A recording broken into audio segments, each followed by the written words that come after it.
छोटा भीम, चुटकी and partner को बोल रहा है तू जो पैसा मेरे पास से लेकर जा रहा है। ड्राइंग्स का मतलब होता है जब पार्टनर अपने ही बिजनेस से क्या करता है, पैसे निकाल लेता है। तो जय हिंद दोस्तों, यूट्यूब चैनल में आपका फिर से स्वागत है। हमने लास्ट वीडियो में राइट्स ऑफ द पार्टनर तक कंप्लीट कर लिया था। पार्टनरशिप के अंदर हम जैसे हमने डिसाइड किया था कि हम स्टेप बाय स्टेप सारी चीजें फॉलो करते जाएंगे। हमारी जो लास्ट वीडियो थी उसमें हमने राइट्स ऑफ द पार्टनर तक का टॉपिक कंप्लीट कर लिया था। अब आज हम सिर्फ दो ही टॉपिक के ऊपर बात करेंगे। ये वीडियो बहुत ज्यादा बड़ा नहीं होने वाला है। आज सिर्फ दो ही टॉपिक होंगे, दैट इज पार्टनरशिप डीड क्या होती है, पार्टनरशिप डीड के अंदर के कंपोनेंट्स क्या होते हैं, एंड अगर पार्टनरशिप डीड ना हो यानी कि अगर पार्टनरशिप डीड एब्सेंट हो तो उस केस में कैसे सारी चीजें मैनेज की जाती है। तो हमारा वीडियो आज का इस बारे में होने वाला है।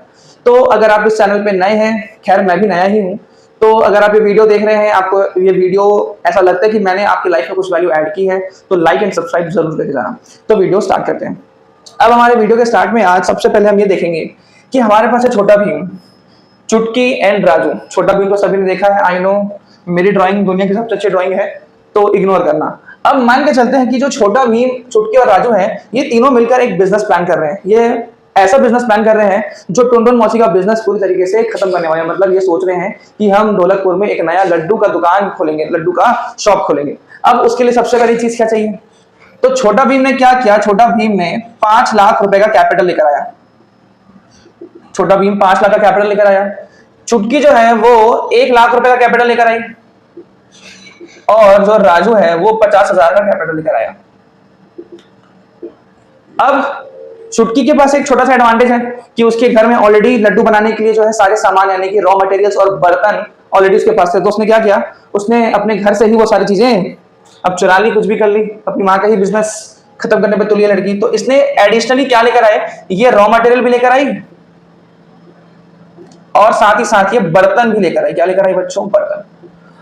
लेकिन राजू जो है सिर्फ कैपिटल लेकर आया। लेकिन राजू के साथ एक चीज ये थी कि उसको बिजनेस में बैठना यानी कि शॉप में बैठना उसे बहुत पसंद था। तो इन तीनों में से इसने डिसाइड किया कि मैं क्या करूंगा, मैं सारा दिन दुकान पर बैठूंगा और लड्डू बेचूंगा। यानी कि ये क्या करेगा, ये वहां पे अपने स्किल्स एंड नॉलेज को अप्लाई करके क्या करेगा, सेल करेगा।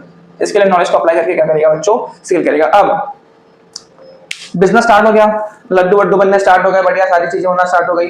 अब हुआ क्या, एक साल पूरा बीत गया और साल के आखिरी में जब इन्होंने देखा कि हमारे साल भर में हमें कितना प्रॉफिट हुआ है, तो इन लोगों को अनएक्सपेक्टेडली 10 लाख रुपए का क्या हो गया, प्रॉफिट हो गया। 10 लाख रुपए का प्रॉफिट। अभी 10 लाख के प्रॉफिट को क्या करेंगे, तो यहाँ पे जो छोटा भीम वो कहता है कि सबसे ज्यादा कैपिटल मैं लेकर आया था, तो सबसे ज्यादा प्रॉफिट भी किसे मिलना चाहिए, मुझे मिलना चाहिए। लेकिन चुटकी कहती है रुक जाओ, सब्र करो, तुमने कैपिटल तो लाया लेकिन मैं तो कैपिटल, रॉ मटेरियल और बर्तन में तो सब लेकर आई थी, इसके बिना तो बिजनेस चालू हो ही नहीं सकता था। फिर वो राजू कहता है कि तुम दोनों ही रुक जाओ, भाई मैंने कैपिटल कम लेकर आया लेकिन दुकान में बैठा कौन था, दुकान में लड्डू बेचे किसने, मैंने बेचे। अगर मैं ना होता तो तुम्हारे लड्डू नहीं बिकते। तो सबसे ज्यादा प्रॉफिट किसे मिलना चाहिए, राजू को मिलना चाहिए। अब तुम बताओ कि इन तीनों में से सबसे ज्यादा प्रॉफिट किसे मिलना चाहिए, नहीं पता ना, क्योंकि अगर मैं तीनों के पॉइंट ऑफ व्यू से देखूंगा तो तीनों ही अपनी जगह सही है। तो ये सारे डिस्प्यूट्स, ये सारी चीजों को, ये सारी चीजें बाद में ना आए, पार्टनरशिप जब हो जाती है उसके बाद ये सारी चीजें ना हो, इसलिए हम अकाउंट्स में क्या पढ़ते हैं बच्चों, हम पढ़ते हैं अकाउंट्स में पार्टनरशिप डीड पढ़ते हैं। क्या पढ़ते हैं, पार्टनरशिप डीड। बेसिकली पार्टनरशिप में आने से पहले, बिजनेस स्टार्ट करने से पहले जो पार्टनर्स होते हैं वो ये डिसाइड कर लेते हैं कि मैं कितना कैपिटल लाऊंगा, ये कितना कैपिटल लाएगा, ये कितना कैपिटल लाएगा। अब क्या ये सिर्फ कैपिटल ला रहा है, हाँ ये सिर्फ कैपिटल ला रहा है, लेकिन ये क्या क्या ला रही है, ये रॉ मटेरियल भी ला रही है और बर्तन भी ला रही है। तो ये सारी चीजें पहले से ही डिसाइड हो जाएंगी कि कौन क्या बिजनेस में लेकर आएगा, और जब प्रॉफिट होगा तो सबको कितना कितना प्रॉफिट डिस्ट्रीब्यूट होगा। तो यही सारी चीजों को रिजॉल्व करने के लिए, ताकि चीजें बाद में ना आए, इसलिए हम पहले से ही क्या करते हैं, एक एग्रीमेंट करते हैं। उस एग्रीमेंट का नाम ही क्या है, हमारा पार्टनरशिप डीड। तो उम्मीद कर रहा हूं कि तो समझ में आ गया होगा कि पार्टनरशिप डीड का मतलब क्या होता है। अब हम ये देखेंगे कि पार्टनरशिप डीड के अंदर कौन कौन सी बातें लिखी होनी चाहिए ताकि आगे चल के वो सारी चीजें डिस्प्यूट पैदा ना कर। तो पार्टनरशिप डीड के कंपोनेंट्स क्या क्या होते हैं समझने की कोशिश करते हैं। वैसे आपके बुक में हो सकता है लिखा हो कि पार्टनरशिप के अंदर क्लॉजेस बोल लो, चाहे आप कंपोनेंट्स बोल लो, मतलब एक ही होता है। अब पार्टनरशिप डीड बेसिकली क्या है, एक एग्रीमेंट है जिसके अंदर काफी सारी चीजें लिखी होती है। तो एक एक करके समझते हैं कि क्या क्या लिखा होता है और उनका मतलब क्या होता है। सबसे पहली चीज जो लिखी हुई है that is description of the partners. जब आप किसी भी पार्टनरशिप में एंट्री करोगे तब पार्टनर्स के बारे में डिटेल डिस्क्रिप्शन की, पार्टनर्स कहाँ रहते हैं, उनका घर कहाँ पर है, क्या वो पहले किसी इलीगल एक्टिविटी में नहीं थे। मतलब बेसिकली पार्टनर्स के बारे में सारा का सारा डिटेल उस एग्रीमेंट के अंदर लिखा होना चाहिए, जिसमें उनके सारे लीगल डॉक्यूमेंट्स मेंशन होंगे। दूसरा है डिस्क्रिप्शन ऑफ द फर्म। जैसे हमने ऑलरेडी डिस्कस कर लिया था कि फर्म यानी कि बिजनेस और बिजनेस का ओनर, ये दोनों अलग अलग चीजें होती हैं। तो जिस प्रकार आपके पार्टनर का डिस्क्रिप्शन इंपॉर्टेंट है, उसी प्रकार आपके फर्म का डिस्क्रिप्शन भी इंपॉर्टेंट है। यानी कि आपके फर्म का नाम क्या है, आपका फर्म कहां पर है, एंड आपका फर्म कैसे ऑपरेट करेगा, ये सारी चीजें आपके। अच्छा, बिजनेस का भी क्या बनता है, पैन कार्ड बनता है, बिजनेस का भी जीएसटी नंबर बनता है। तो वो सारी चीजें इस फर्म के डिस्क्रिप्शन में लिखी होनी चाहिए एग्रीमेंट के अंदर। तीसरी चीज है प्लेस ऑफ बिजनेस, कि आपका बिजनेस कौन सी जगह पर है और आप कहां पे काम करते हो। फोर्थ है nature of business. Nature of business का मतलब कि आपका बिजनेस किस टाइप का बिजनेस है। आप मैन्युफैक्चरिंग सेक्टर हो, आप सर्विस सेक्टर वाले हो, आप किस तरीके का बिजनेस करते हो, रिटेल है, होलसेल है, बेसिकली उसे हम नेचर ऑफ द बिजनेस कहते हैं। तो वो भी आपके एग्रीमेंट में मेंशन होना चाहिए। नेक्स्ट है date of commencement of partnership. आप लोगों ने पार्टनरशिप कब स्टार्ट करी, आपका जो बिजनेस है वो आपने कब स्टार्ट करा, ये डेट आपके एग्रीमेंट में मेंशन होना चाहिए।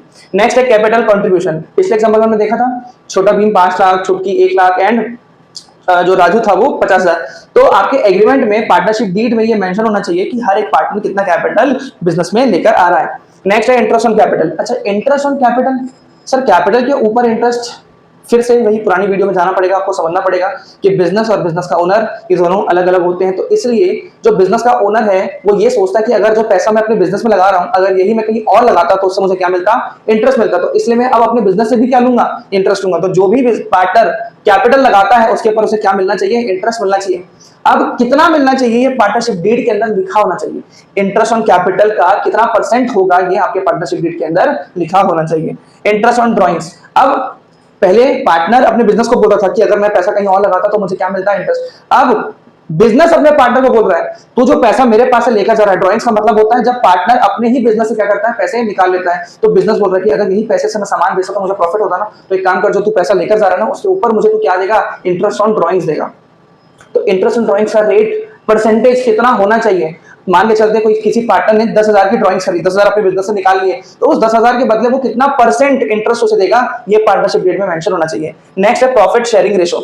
याद है तीनों के बीच में डिस्प्यूट कि मैं ज्यादा प्रॉफिट तू कम प्रॉफिट, तो ये ना हो इसलिए पार्टनरशिप को स्टार्ट करने से पहले ये डिसाइड कर लिया जाता है कि पार्टनर्स के बीच में प्रॉफिट शेयरिंग रेशो कितना होगा। अब वो इक्वल भी हो सकता है, यानी कि 1:1:1 भी हो सकता था, वो 3:2:1 भी हो सकता था, वो कुछ भी हो सकता था। तो ये पार्टनर्स के ऊपर डिपेंड करता है कि वो कितना रेशो रखना चाहते हैं। नेक्स्ट है इंटरेस्ट ऑन लोन। मैंने अपनी पुरानी वीडियो में ये भी बता रखा है कि पार्टनर अपने बिजनेस को लोन कब देता है, तो आपको इसके लिए पुरानी वीडियो जाके देखनी पड़ेगी। तो अगर पार्टनर अपने बिजनेस को लोन देता है तो उस लोन के लिए पार्टनर को फर्म यानी कि बिजनेस कितना परसेंट इंटरेस्ट देगा, ये भी क्या होना चाहिए, मेंशन होना चाहिए। साथ ही साथ ऐसा भी हो सकता है कि कभी कभी जो बिजनेस है वो भी क्या करती है, अपने पार्टनर को लोन देती है, तो उसके बदले पार्टनर वापस क्या करेगा, इंटरेस्ट और लोन। तो दोनों बातें लिखी होनी चाहिए कि अगर फर्म ने पार्टनर को लोन दिया तो पार्टनर कितना इंटरेस्ट लोन वापस करेगा, या फिर अगर फर्म ने पार्टनर से लोन लिया तो फर्म को पार्टनर से कितना इंटरेस्ट ऑन, फर्म को कितना देना है, सॉरी बहुत कंफ्यूजिंग है। तो इंटरेस्ट ऑन लोन कितना होना चाहिए, चाहे लेना हो चाहे देना, वो मेंशन होना चाहिए। नेक्स्ट जो हमारा क्लॉज या फिर कंपोनेंट है that is remuneration to partners. अब जो ये वर्ड है ना बेटा रेम्यूनरेशन, इसको ध्यान से समझना। ये रेम्यूनरेशन का मतलब क्या होता है, जहां पे आप अपने पार्टनर को interest on capital, salary and commission देते हो, ये तीनों को मिलाकर ही क्या बनता है बच्चों, रेम्यूनरेशन बनता है। ठीक, तो कितना रेम्यूनरेशन होगा पार्टनर का, अच्छा इंटरेस्ट ऑन कैपिटल हटा देना क्योंकि उसके तो अलग से क्लॉज है। तो सैलरी एंड कमीशन कितनी मिलेगी, ये आपके पार्टनरशिप एग्रीमेंट में। अच्छा सैलरी एंड कमीशन क्यों, अब मतलब मेरा ही बिजनेस है और मैं अपने बिजनेस से सैलरी कैसे दे रहा हूँ। तो ध्यान से देखना कि हमने जो पहला एग्जांपल देखा था हमने राजू वाला, उसमें राजू क्या कर रहा था, वो सारा दिन दुकान में बैठकर अपनी स्किल एंड नॉलेज का यूज करके लड्डू बेच रहा था। राजू ने जो 50,000 कैपिटल डाला उसके बदले तो उसे प्रॉफिट मिलेगा, लेकिन जो वो अपनी स्किल नॉलेज को यूज करके अपने बिजनेस में प्रॉफिट कमा रहा है उसके बदले में तो उसे कुछ मिलना चाहिए। तो उसे क्या मिलेगी, उसके बदले सैलरी मिलेगी, और अगर वो ज्यादा बेचता है तो उसे उसके बदले क्या मिलेगा, उसको कमीशन भी मिल सकता है। यानी कि अगर पार्टनर कैपिटल लगा रहा है तो उसके रिटर्न में क्या मिलना चाहिए, interest on capital and profit. लेकिन अगर पार्टनर अपनी स्किल, अपना टाइम, अपने एफर्ट लगा रहा है तो उसके बदले उसे क्या मिलती है, सैलरी या कमीशन मिलती है। नेक्स्ट है वैल्यूएशन ऑफ गुडविल। अब बेटा ये पूरा का पूरा ना एक चैप्टर है आपकी बुक में, अगर आपने अपने सिलेबस को गो थ्रू किया होगा तो गुडविल का एक पूरा का पूरा चैप्टर है। तो मैं आपको बस एक छोटी सी चीज समझ देता हूँ, एक छोटा सा एग्जांपल देता हूँ। अगर मैं आपके सामने आज दो फोन रखूं, एक में वीवो और एक में एप्पल का आईफोन, तो आप कौन सा फोन चूज करोगे? तो जितना मैं समझ पा रहा हूँ मैक्सिमम लोग 95% लोग किसको चूज करेंगे? आईफोन को। रीजन क्या है? क्योंकि अच्छा है? नहीं, मैं आपको बता दूं आज के डेट में वीवो के पास कुछ ऐसे भी फोन है जैसे कि वीवो X300, ये आईफोन को पूरी तरीके से पछाड़ सकता है कैमरे के मामले में, लेकिन फिर भी लोग क्या चूज करेंगे? आईफोन ही चूज करेंगे। रीजन क्या है? क्योंकि एप्पल की मार्केट में ब्रांड वैल्यू बन गई है, मार्केट में उसकी क्या बन गई है? उसकी मार्केट में गुडविल बन गई है। तो इस गुडविल का अमाउंट कितना है? अब मैं पूछ रहा हूं कि भैया मार्केट में एप्पल की बहुत अच्छी रेपुटेशन बन गई है, कितनी रेपुटेशन? तो कितनी का आंसर देता है वैल्यूएशन ऑफ गुडविल। तो अब ये कैसे कैलकुलेट करते हैं, क्या करते हैं, हम आने वाली वीडियोस में डेफिनेटली समझेंगे। तो वैल्यूएशन ऑफ गुडविल का जो मेथड होगा, उसके अलग अलग मेथड होते हैं। तो आगे पार्टनरशिप डीड में ये मेंशन होना चाहिए कि जब आप लोग गुडविल कैलकुलेट करोगे तो उसका मेथड क्या होगा। नेक्स्ट है valuation of assets. Valuation of assets का बेसिकली मतलब ये होता है कि जब आपने बिजनेस स्टार्ट किया, इधर ध्यान से देखना, इधर पे जब आपने बिजनेस स्टार्ट किया तो तीन लोग थे और तीनों ने मिलकर जो है टोटल 10 लाख रुपए के एसेट्स लेकर आए। मैं मान के चल रहा हूं कि तीन पार्टनर्स थे, तीनों पार्टनर ने मिलकर टोटल कितने रुपए के एसेट्स अपने बिजनेस में लेकर आए? 10 लाख रुपए के लेकर आए। अब उन्होंने क्या किया? उन्होंने और एक पार्टनर यानी कि चौथे पार्टनर को ऐड कर दिया। अब नया पार्टनर जब आएगा तो वो भी अपने साथ कुछ लेकर आएगा। तो मान के चलते हैं वो 2 लाख रुपए के एसेट्स लेकर आया, तो अब फर्म के टोटल एसेट्स कितने हो गए? 12 लाख। अब ये 12 लाख की जो एसेट्स है वो किस प्रकार पार्टनर्स में डिस्ट्रीब्यूट होंगे? That is called valuation of assets. कि हम अपने एसेट्स को कैसे वैल्यूएशन करेंगे? अगर कोई नया पार्टनर आता है तब हमारे एसेट्स की वैल्यू कितनी होगी, या फिर जब कोई पार्टनर जाएगा, रिटायरमेंट लेगा, उसकी डेथ होगी, तब हमारे फर्म के जो एसेट्स हैं उनकी वैल्यू कितनी हो जाएगी? इसके बारे में भी पूरा हम अच्छे से डिटेल में पढ़ाई करेंगे। अभी अब तुम इतना समझ लो कि पार्टनरशिप डीड में वैल्यूएशन ऑफ एसेट्स का क्लॉज होता है। नेक्स्ट है सेटलमेंट ऑफ अकाउंट। अगर कोई पार्टनर रिटायरमेंट लेता है या फिर कोई पार्टनर मर जाता है तो आप उस रिटायर्ड पार्टनर का या फिर उस मरे हुए पार्टनर का जो बचा हुआ पैसा जो बिजनेस में है वो कैसे लौटाओगे? आप उसको ईएमआई के थ्रू दोगे या फिर उसको आप एक बार लमसम कि टोटल पैसा एक साथ दे दोगे? ये सारी चीजें आपकी क्लॉज यानी कि पार्टनरशिप डीड में मेंशन होनी चाहिए। नेक्स्ट है अकाउंटिंग पीरियड। अकाउंटिंग पीरियड का मतलब कि आपका जो अकाउंटिंग पीरियड है वो जनरली क्या होता है? 1 अप्रैल से लेकर 31 मार्च ही होता है। तो ये भी आपके पार्टनरशिप डीड में मेंशन होना चाहिए। नेक्स्ट है rights and duties of partner. हमने अपनी लास्ट वीडियो में पढ़ रखा है कि राइट्स ऑफ द पार्टनर्स क्या होते हैं। तो अब हर एक पार्टनरशिप फर्म में ये राइट्स एंड ड्यूटीज बदल सकती है। तो हो सकता है कि कोई कुछ राइट्स एक्सरसाइज करता है और कोई कुछ राइट्स एक्सरसाइज करता है।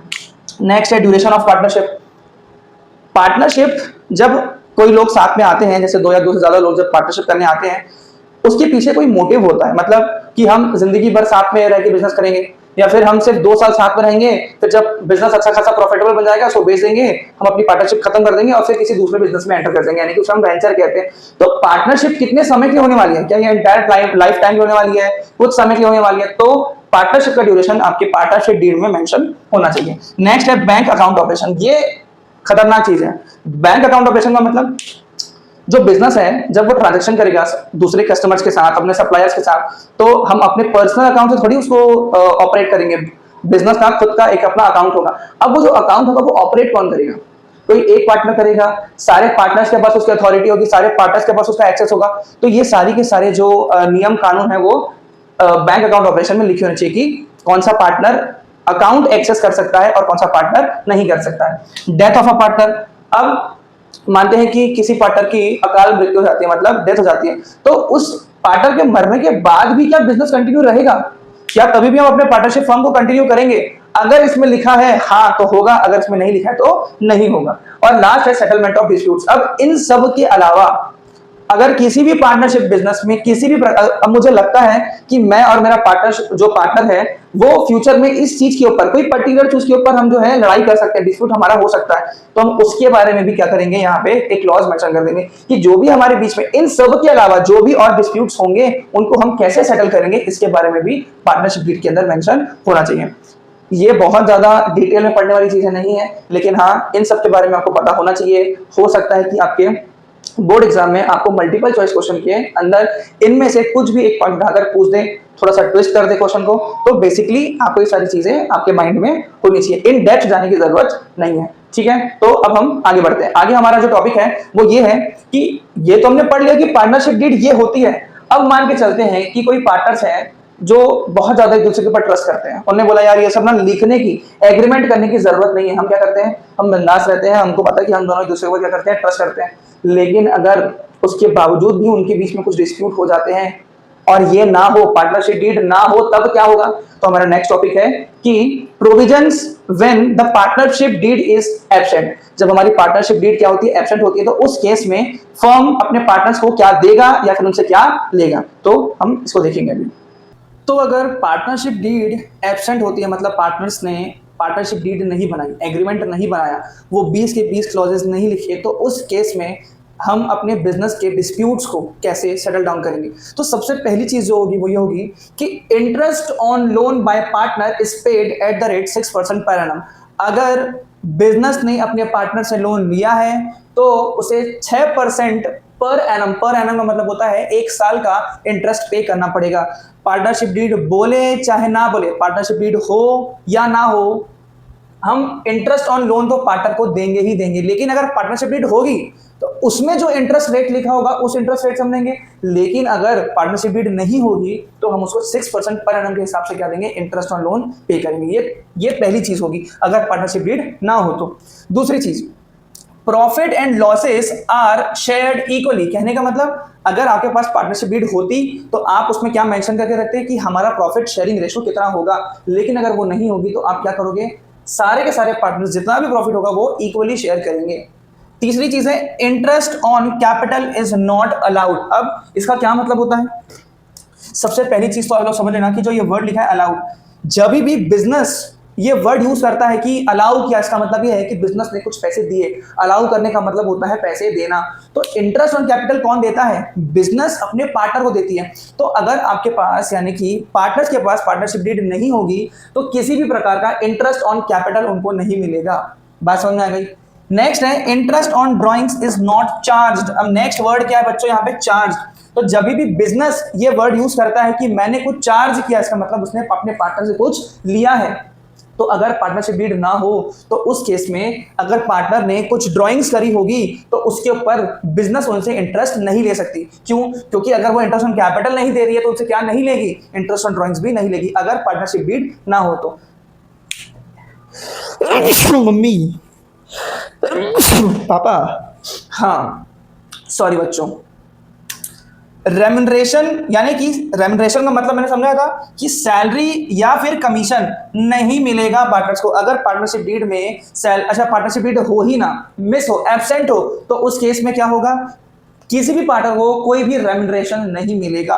और लास्ट जो हमारा पॉइंट है वो ये है कि new partner can not be admitted unless all partners agree to it. अगर कोई भी पार्टनर को लाना है, कोई नए पार्टनर को लेकर आना है, तो वो तभी पॉसिबल होगा जब सारे के सारे एग्जिस्टिंग पार्टनर्स उस चीज के ऊपर एग्री करें। अदरवाइज आप किसी भी नए पार्टनर को लेकर नहीं आ पाएंगे। तो ये था accounting treatment when partnership deed is absent. बात समझ में आ गई?